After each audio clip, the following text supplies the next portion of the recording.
చెప్పారు. గంగా యమున సరస్వతి అంటే వేరే ఏందో కాదు, మనలో ఉన్నటువంటి ఇడా పింగళ సుషుమ్న అనేటువంటి 3 నాడులే 3 నదులకు సంకేతం. ఆ 3 నదులు కలిసినట్లుగానే ఆ 3 నాడులు మన శరీరంలో భూమధ్య స్థానంలో కలుస్తాయి.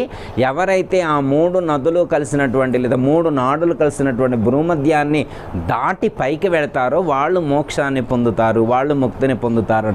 ఇప్పుడు జీవుడు ఎక్కడికి వెళ్ళాలి? స్నానం చేయాలంటే భూమధ్య స్థానంలోకి వెళ్ళాలి. భూమధ్య స్థానంలోకి వెళ్ళి స్నానం చేసి పైకి పోవాలి.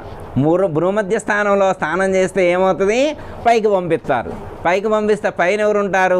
సహస్రార చక్రం ఉంటుంది. సహస్రార చక్రంలోనే పరమాత్మ ఉంటాడు. అంటే ఎవరైతే భూమధ్య స్థానాన్ని దాటతారో వాళ్లకు పరమాత్మ యొక్క అనుగ్రహం కలుగుతుంది, పరమాత్మలో లయం అవుతారు, వాళ్ళు మళ్ళీ వాళ్ళు జన్మకు రారు అని అర్థం. ఇక్కడ కదా స్నానం చేయాల్సింది.